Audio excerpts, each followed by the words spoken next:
Hey, what's going on, everybody? I just finished up an interview right now, and I just want to jump back on real quick and just kind of give a little bit of information that I wanted to share with you. So, if anybody is having issues with their insurance plans, renter's insurance, home insurance, auto, whatever insurance, medical, um, you can go to the Texas Department of Insurance to go ahead and they can try to help you in regards to your claims or whatever it is with your insurance. Basically, what they do is they try to um, basically advocate for you to these insurance companies. They kind of tell you what you can or can't do, or kind of give you a little bit of insight on what you should do. So definitely go to there. It's www.tdi.texas.gov. And it's a great resource to have with whatever insurance that you may have. So they can kind of help you talk to them. And I believe they also would call them on your behalf to try to get some more insight.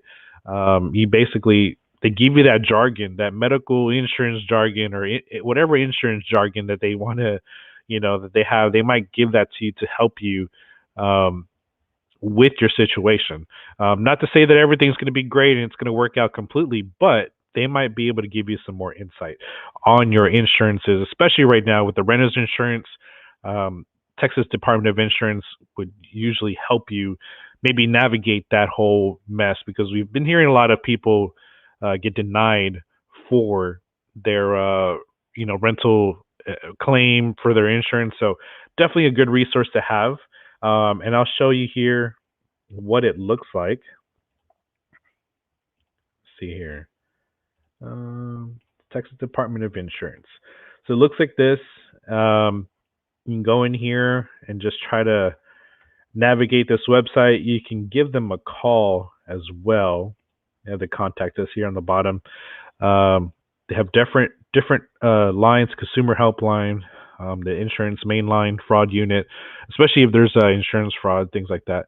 Um, give these people a call. It definitely doesn't hurt, especially with right now in this situation, uh, and it would definitely help with whatever case you might have. And if there's any questions out there right now, please do. Please have a comment, or you can jump in if you want. You can ask a question if you'd like, um, with this situation or anything else regarding maybe the live streams that we've been doing for the candidates as well. Um, Kind of want to do this separately from the interviews themselves. But yeah, Texas Department of Insurance is a good resource to do. For property taxes coming up as well, that is something that's going to be coming up for homeowners or business owners as well. And I'll show you here what that looks like. It's bcad.org. And this is where you would go to protest your property taxes. And I know I've been preaching about this many, many several times. So I definitely want to show you where to go. You would go to online services, online portal. Online portal basically would go if you have uh, service for online connected. If you don't, you can basically contact Bear County Appraisal District and ask them for a password for online, and they can go ahead and create you one, and then you'll be able to access this online. So whenever you get your property tax form in the mail, which you will get one, you will have the form on the front. It should say an EPIN, so EPIN should have an EPIN. If it doesn't have it, then that's when you call BCAD to ask them for an EPIN. So that's something that you would want to do to make sure that you can go and protest your property taxes. And I would like to do a class as well here soon. Once I get my stuff, I would like to kind of show you guys how to do it and how to navigate. Or I could just also do some I'm going to do some slides, but I just definitely want to show you how to do it. So that is a good resource to go in there and do that. And the reason why we protest property taxes, because the argument I've heard is, oh, well, I don't mind paying my fair share of taxes. The problem is that they don't know what is wrong with your house. So there's a lot of things that you need to do with your house, with the inside, the outside. A lot of things are falling apart, appliance wise, AC, whatever it is. They don't know that. They're just taking a snapshot of the outside of your home by Google Photos, and they're saying, okay, well, this is the house. This is what the other houses in the surrounding area are selling for. So we're going to price it at this.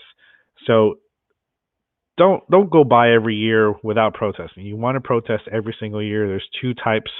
There's the first protest, and then there's a second protest. You want to do the first protest and also do the second protest. It requires a little bit more work, but to do the first one definitely is super quick. And then you reject that offer, and then that's also super quick as well. But they'll set it up for you, and then you have to just show up to the meeting to do the formal interview. Um, for anybody also that wants to keep up with the elections for the city, if you go to, let me bring this up here. It stopped on me. So we go to sanantonio.gov, elections campaign. So it's the city elections. Yes. uh, yeah. So every single time, every single year, you would want to definitely make sure you protest your property taxes.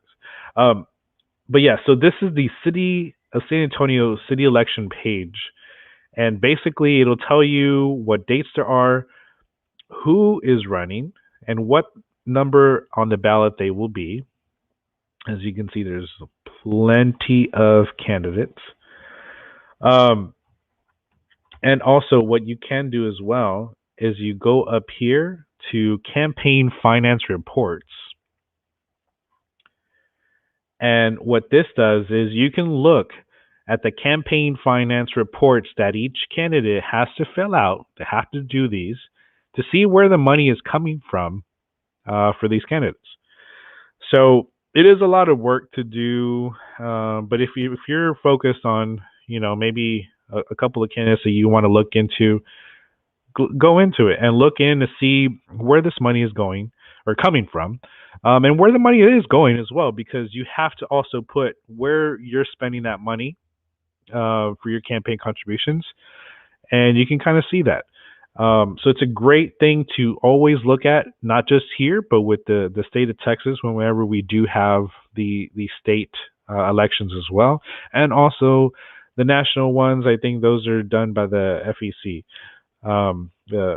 So definitely, or the Federal Ethics Commission. So definitely something that you would want to look into, because yes, we can hear a lot of the candidates, all the different candidates speak on whatever they're speaking of, but you want to see where this money is coming from, uh, and see who they're backed by, and maybe actually challenge them on it as well. I've been wanting to do a video like this to kind of show you guys where to do. I just haven't had the time to do it, so I'm just like, you know what? Let me just do this real quick. So it's very simple to go on here, and I'll show you here. Basically, again, uh, City of San Antonio, and it would be elections and campaign finance. And you can go on here. They have the campaign finance reports, city elections, and all these things that they have, voting resources. So if you have a question, please feel free to ask me. But also, if you see something that's kind of questionable on the candidates, reach out to them. Say, why are you taking money from this, or whatever it is, and why are they spending money on certain situations? Because we want to make sure everybody's held accountable. So if there's no questions, I'll go ahead and end this video. But I just wanted to kind of give this little bit of information for y'all. The biggest one was the Texas Department of Insurance. That was a huge one that that website down there is not for the city, so sorry about that. But the Texas Department of Insurance was definitely something that. Oh, hi. What's going on, Pete? Hello.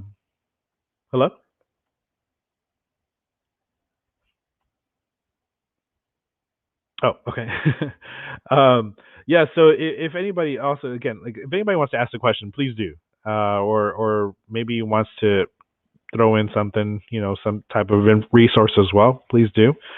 Um, but yeah, the biggest one I said was the Texas Department of Insurance, because that is a big resource that a lot of people don't know about.